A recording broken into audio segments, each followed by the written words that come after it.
ଆଜିର 10ଟି ଅନୁଚିନ୍ତା। ସବୁ ମା ମାନେ ଏହି କଥା ଜାଣିଥିବା ଜରୁରୀ। ଜୁଆଣିକୁ ଗ୍ରାଇଣ୍ଡିଙ୍ଗ କରି ତାର ଲେପକୁ ଚର୍ମରେ ଲଗାଇଲେ ଚର୍ମ ରୋଗ ଭଲ ହୁଏ ଏବଂ ଚର୍ମ ଚିକ୍କଣ ହୋଇଥାଏ। ମକା ମଞ୍ଜିକୁ ଗୁଣ୍ଡ କରି ସେଥିରେ ରୁଟି ତିଆରି କରି ଖାଇଲେ କିଡନୀ ରୋଗ ଭଲ ରୁହେ ଏବଂ ଟିବି ରୋଗ ମଧ୍ୟ ଭଲ ହୋଇଥାଏ। ଲାଲ ଟମାଟୋ, କାକୁଡି ଓ କଲରାକୁ ଗ୍ରାଇଣ୍ଡିଙ୍ଗ କରି ତାର ରସକୁ ପିଇଲେ ଡାଇବେଟିସ୍ ରୋଗ ଭଲ ହୋଇଯାଏ।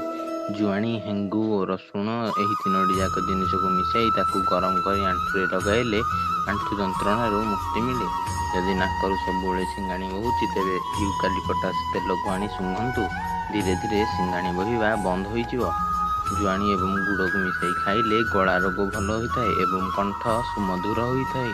ବାରମ୍ବାର ଥଣ୍ଡା ହେଉଥିଲେ ମହୁ ସହିତ ଅଦା ରସ ଖାଇଲେ ଥଣ୍ଡା ଭଲ ହୋଇଯାଏ। ଗାଜର ରସ ଏବଂ ଅଁଳା ରସକୁ ମିଶାଇକି ପିଇଲେ ରକ୍ତଚାପ ଠିକ୍ ରହିଥାଏ। ସକାଳୁ ଖାଲି ପେଟରେ 7ଟି ନିମ୍ବ ପତ୍ର ଖାଇଲେ ଡାଇବେଟିସ୍ ହୋଇନଥାଏ। ସବୁଦିନ ସକାଳୁ ଉଠି ଗାଧୋଇ ସାରିବା ପରେ 10ଟି ତୁଳସୀ ପତ୍ର ଖାଇଲେ ସ୍ୱାସ୍ଥ୍ୟ ଠିକ୍ ରହେ, ମନ ପ୍ରସନ୍ନ ରୁହେ ଏବଂ ଦେହରେ ଫୁର୍ତ୍ତି ଆସେ।